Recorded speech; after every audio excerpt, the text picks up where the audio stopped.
नमस्ते, स्वागत है। आज ना हम एक सफर पे निकलने वाले हैं, समय में 2000 साल से भी ज्यादा पीछे। हम खोज करेंगे दक्षिण भारत की एक ऐसी गुम हो चुकी दुनिया की, जिसके बारे में हम जानते हैं सिर्फ और सिर्फ उसकी कविताओं से। तो चलिए इस साहित्यिक खजाने में गोता लगाते हैं। तो सबसे पहला एक सवाल उठता है ना? आखिर एक खोई हुई दुनिया को फिर से कैसे बनाया जा सकता है? मतलब एक ऐसी सभ्यता जिसके बड़े बड़े महल, शहर, सब कुछ अब वक्त की धूल में मिल चुका है। हम कैसे जानेंगे कि वो लोग जीते कैसे थे, उनका प्यार कैसा था, उनकी लड़ाइयां कैसी थीं? कैसे उन्हें फिर से जिंदा किया जाए? और इसका जवाब जितना हैरान करता है उतना ही खूबसूरत भी है। प्राचीन दक्षिण भारत के लिए इसका राज छिपा है उसकी कविताओं में। जी हाँ, कविताएं। ये सिर्फ शब्द नहीं है, बल्कि ये तो एक टाइम कैप्सूल की तरह हैं। एक ऐसा कैप्सूल जिसने एक पूरी की पूरी दुनिया को अपने अंदर सहेज कर रखा हुआ है। तो स्वागत है तमिलकम में।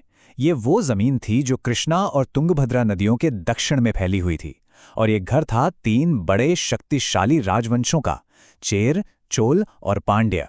और जानते हैं, इन्हीं राज्यों की देखरेख में, इनके संरक्षण में जन्म हुआ उस महान साहित्य का जिसे आज हम सब संगम साहित्य के नाम से जानते हैं। तो अगला सवाल ये है कि भाई ये कमाल की कविताएं आईं कहाँ से? इनका सोर्स क्या था?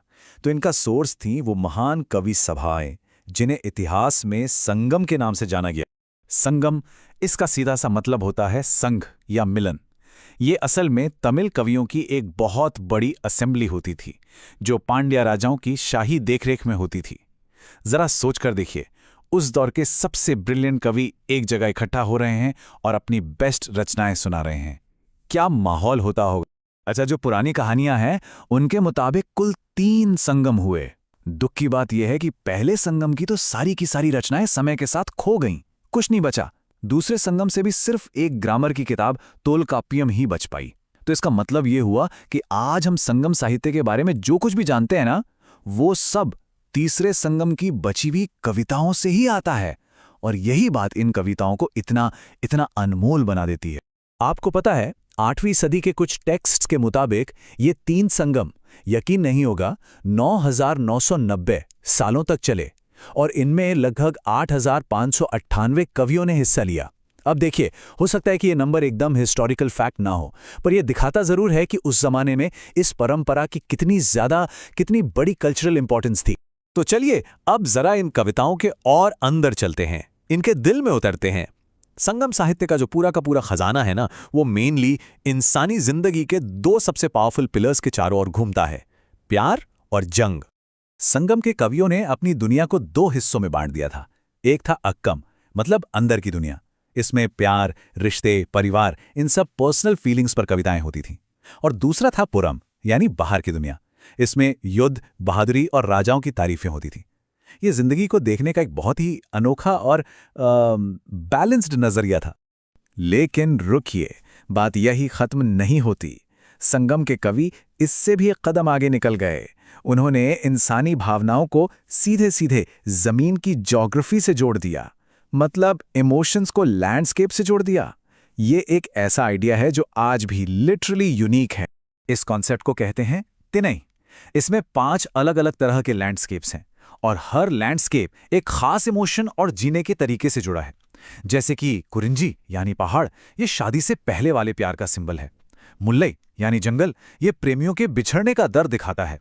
मरुतम, जो मैदानी इलाके हैं, वो शादीशुदा जिंदगी को दिखाते हैं।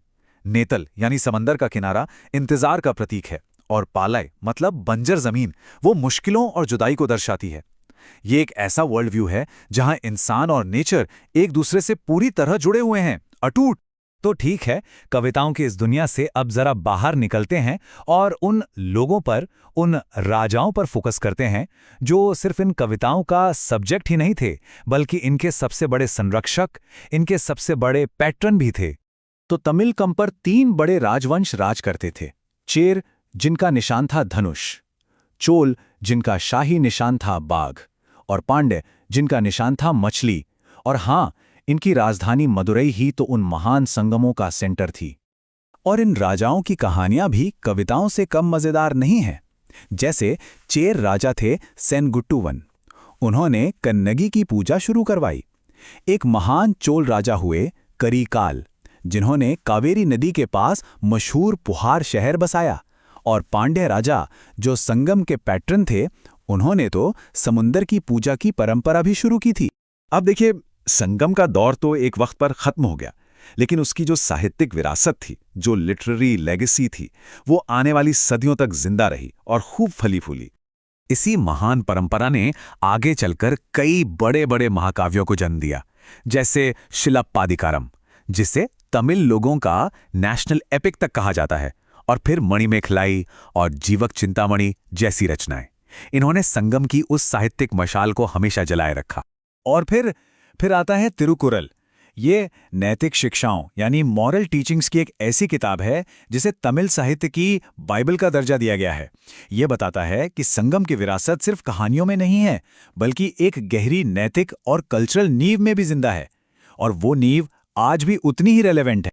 तो आखिर में संगम साहित्य हमें ये दिखाता है कि कैसे शब्द, सिर्फ शब्द, एक पूरी की पूरी सभ्यता को अमर बना सकते हैं, उसकी आत्मा को हजारों साल तक जिंदा रख सकते हैं। और ये हमें एक बहुत बड़े सवाल के साथ छोड़ जाता है। सोचिए, अगर कविता एक पूरी दुनिया को बचाकर रख सकती है, तो हमारी आज की कहानियां, हमारे आज के शब्द, आने वाले भविष्य को हमारे बारे में क्या बताएंगे?